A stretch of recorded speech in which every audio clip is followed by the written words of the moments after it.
Wetwogerera nga polisi ya Uganda erina abasirikale emitwalo 5. Emitwalo emirala 5 be basirikale abakazibwako SPC bano nga bakozesebwa mu byakulonda.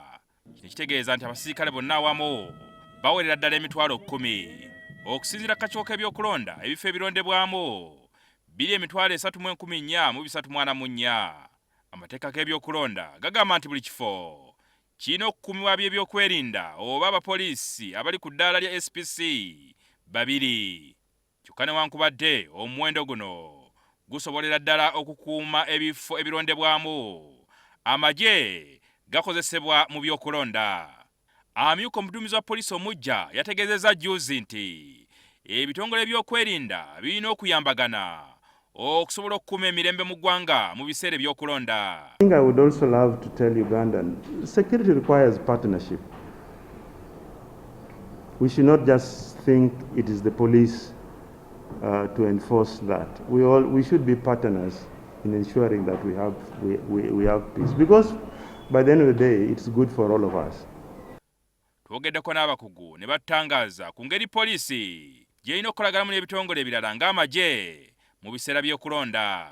Naye oluusi poliisi nayo erina weetuuka n'eraba nti tejja kusobola, n'eryoka enoonya obuyambi okuva mu security organs endala ng'amagye oba nga prisons amagye n'ebirala. We need to know that elections sometimes trigger insecurity, criminality, but also it can bring positive things, okay, good change, peace. But if not handled well, we are likely to have insecurity, or have criminality. So in most cases during the election time, many of these things come. Newankubadde amagye obuvunaanyizibwa bwago okufuggaza mulabe wa ggwanga, amyuka omuduumizi wa poliisi agamba nti oluusi omulabe w'eggwanga asobola okubeera munda mu ggwanga. Threats in the 21st century emanates from within the population. All nations, if you look at nation states today, most of their threats, very few are across the borders.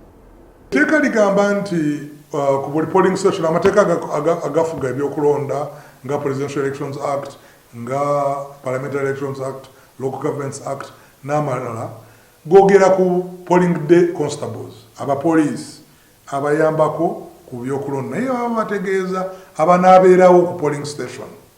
Naye nga bemumanyi nti wadde okulonda kugenda mu maaso, ebyokwerinda tebikoma ku polling station wokka. Nga twolekera ennaku ezisembayo, amagye gazze gayibwa mu bifo eby'enjawulo okunyweza ebyokwerinda. Mu ndaba eya bulijjo okirabanga ekirungi, naye mu makulu amalala kireeta okutya n'okukankana mu mitima gy'abalonzi nti ekintu kino kijja kukuumira abantu eka basigaleyo, omuwendo gw'abantu abanajja okuba akalulu gubeere mutono, ng'abantu balowooza nti waliwo akabenja kagenda okubateekako, kubanga bo abantu beebuuza nti lwaki abaleese essaawa zino, lwaki era aleese b'amagye. The state must work to it that they equip the police to be able to handle their law and order work without involving the army.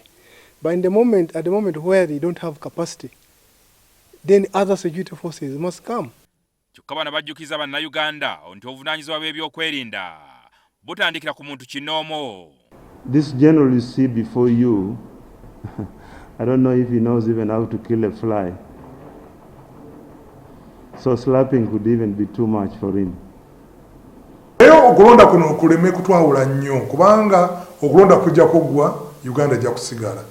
N'olwekyo tulina okulowooza ku ggwanga lyaffe nti okulonda kunaggwa tulina okusigala nga ffe bamu, tuli ba Luganda, tuli ba neighbors, tuli mu ggwanga lyerimu era twagala eggwanga lyaffe ligende mu maaso. N'olwekyo tugende tulonde mu bungi, tulonde abakulembeze be twagala, buli omu alonde gw'ayagala, naye tukikole mu ddembe. Jingo Francis, NTV Akawungeezi.